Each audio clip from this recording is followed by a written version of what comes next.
নমস্কার, the insider YouTube চ্যানেলে আপনাদের স্বাগত। আমরা এখন আলোচনা করব আইপিএলের নিলাম এবং কেকেআর টিম কতটা শক্তিশালী হলো। দেবশ্রীতা, গতকালই নিলাম শেষ হয়েছে এবং আমরা দেখছি যে কেকেআর ভেঙ্কটেশ আয়ারকে 23,75,00,000 টাকায় কিনেছে। আপনার কি মনে হয় যে ভেঙ্কটেশ আয়ার এই অর্থ পাওয়ার যোগ্য? হ্যাঁ, কেন নয়? আমার টাকা আমি কাকে দেব? আমি শিয়ালকে খাওয়াবো না, কুকুরকে খাওয়াবো না, গরুকে খাওয়াবো না, মানুষকে খাওয়াবো, সেটা আমার ব্যাপার। কলকাতা নাইট রাইডার্সের শিবিরের এমন কোনো বড় প্ল্যান নেই। আমি এখনও দেখে মনে হচ্ছি প্রবলেম কিন্তু হবে ব্যাটিং বিভাগ নিয়ে, এতে কোনো সন্দেহ নেই। কোনো টপ ক্লাস ব্যাটার নেই, কোনো ক্যাপ্টেনকে রাখেনি। তাহলে টিমটা চালানোর জন্য কি করতে হবে? অবাক কাণ্ড। এটা হর্সেস ফর কোর্সে, গভীর রাত হয়ে গেছে, এয়ারপোর্ট থেকে বাড়ি ফিরতে পারছেন না, একটাও গাড়ি নেই, ট্যাক্সি নেই, এবং তখন একটা লোক এসে বললো আমি 3,000 টাকা নেবো, আপনাকে বাড়ি পৌঁছে দেবো। তুমি যাবে কি যাবে না? সেই এক্স্যাক্টলি। সুতরাং তুমি আমি বলার কে যে এত টাকায় কেন কেন কেনা হলো? আমার টাকা, ইটস ব্লাডি মাই মানি। সুতরাং আমি কাকে খরচা করবো, কীভাবে খরচা করবো, এন্টায়ারলি আপ টু মি।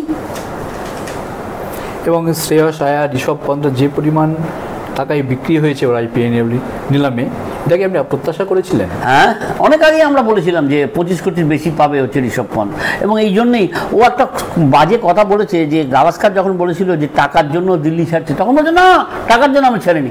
তাহলে ঋষভবাবু আপনি কি এই টাকাটা ফেরত দিয়ে দেবেন কোনো চ্যারিটেবল ট্রাস্টে? I will be very happy if you can do that. আর অন্যথায় আপনি গাভাস্কারের দিকে আঙুল তুলে বললেন যে টাকার জন্য ছাড়ছেন না, তাহলে কিসের জন্য ছাড়লেন?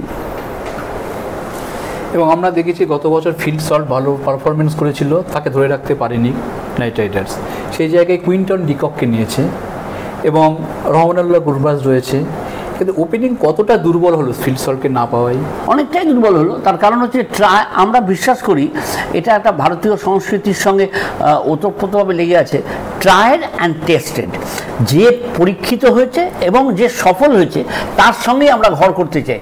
আপনি এই দোকানে গিয়ে যে চাটা খান প্রত্যেক দিন সকালবেলা, আর আপনার মেজাজটা ফুরফুরে করে দেয়, আপনি বলছেন একটু আদা দিয়ে দিতে, সে আদা দিয়ে দেয়, আপনি বলছেন চিনি কম দিতে, সে চিনি কম দিয়ে যায়। মানে যে চাটা আপনাকে পরিবেশন করছে সেটা আপনার জিভে, মুখে, ঠোঁটে সব জায়গায় লেগে থাকছে এবং আপনি খুব চাঙ্গা হয়ে উঠছেন। তা আপনি কাল সকালেও ওখানেই যাবেন। তো সেটা জানা সত্ত্বেও যদি ছেড়ে দেয়, আমি জানি না কেন ছেড়ে দিয়েছে, ফলে এটা একটা সমস্যা হবে তো বটেই। আপনার মনে হয় কোথায় নাইট রাইডার্সের দুর্বল জায়গা? মিডিল অর্ডার, বোলার না ওপেনিং জুটি? বোলিং ডিপার্টমেন্ট নয়, আমি ব্যাটিং ডিপার্টমেন্ট 1 থেকে 6-এর মধ্যে সেই আবার আন্দ্রে রাসেল নির্ভর হয়ে উঠতে হবে, এবং সেই আবার সুনীল নারায়ণ যদি ব্যাটিং করতে পারে এবং দেখে শুনে মনে হচ্ছে ওকে 2 বা 3 নম্বরে নামানো হবে, এইগুলো যদি মেরামত করার রাস্তা হয়ে থাকে তাহলে আলাদা কথা। কিন্তু সামগ্রিকভাবে যদি না পরের দিকে কোনো নতুন ব্যাটসম্যান নেয় তাহলে কিন্তু ভুগতে হবে নাইট রাইডার্সকে। আর তো নেওয়ার জায়গা নেই, হাতে মাত্র 5 লক্ষ টাকা রয়েছে। দেখো, আমি এসব কথা মানি না, কে কাকে বসিয়ে দিয়ে কে নেবে। এটা আইপিএল হচ্ছে বড় লোকের সংসার। ওকে, পেছন দিক দিয়ে কাকে দিয়ে বের করে দেবে, কোন ঝি চাকরের সঙ্গে কোন ছেলে মেয়ের বিয়ে দিয়ে দেবে, এই ব্যাপারে কোনো সন্দেহ নেই, অনেক কিছুই হতে পারে। তো সুতরাং সেসব নিয়ে ভেবে লাভ নেই। আমার মনে হয় ব্যাটিং ডিপার্টমেন্ট খারাপ হয়ে যাবে, কেউ দুম করে একজনকে আহত করে দেবে, করে দিয়ে একটা বড় টাকা দিয়ে আবার প্লেয়ার নিয়ে চলে আসবে, আবার অ্যাপ্লাই করে দেবে, ওপরে দেখাবে আমি তোমাকে 2 লক্ষ টাকা দিচ্ছি, কিন্তু ভেতর দিকে আবার 12 লক্ষ টাকা তাকে টেবিলের তলা দিয়ে দেবে।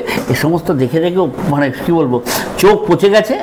এই আইপিএল মানে যাবতীয় গণ্ডগোল, আইপিএল মানে টাকা নিয়ে মানে কী বলবো, অশান্তি হোক শান্তি হোক যাই আছে, সবাই ভালো আছে। সবাই যারা ওই আইপিএল নামের বাসে একবার হ্যান্ডেল ধরে ঝুলে পড়তে পারলে ইয়োর লাইফ ইজ সেট। এবং আমরা দেখেছি যে অজিঙ্কা রাহানে, মনীষ পান্ডে এইরকম বয়স্ক ক্রিকেটার এবং যারা আইপিএলের সাফল্য নেই তাদের আবার ফিরিয়েছে নাইট রাইডার্স। ভালো তো, এটা কতটা যুক্তিযুক্ত? না না, কী আছে, ওরা 4 ওভার ব্যাট করতে হবে, 4 ওভার ব্যাট করতে পারলেই যথেষ্ট। সুতরাং এতে কোনো সন্দেহ নেই, এইভাবেই চলুক, কোনো অসুবিধা নেই। দে আর কোয়াইট গুড। এবং অজিঙ্কা রাহানের উপর আমার অনেক কী বলবো একটা দুর্বলতা রয়েছে। ও যদি কলকাতায় থেকে জেতাতে পারে, কয়েকটা ম্যাচ জেতাবেও, এতে কোনো সন্দেহ নেই। বাকি সব মিলে কী হবে, ইটস ভেরি ডিফিকাল্ট। মিডিল অর্ডারে রবম্যান পাওয়েলকে নেওয়াটা কি কম টাকায় পেয়েছে? ভাই, অনেক কম টাকা। ওয়েস্ট ইন্ডিজের ক্যাপ্টেন, 6 মারার জন্য তাকে নিয়ে আসা হয়েছে। It's quite nice. হ্যাঁ, ধন্যবাদ দেবশ্রীতা। ধন্যবাদ।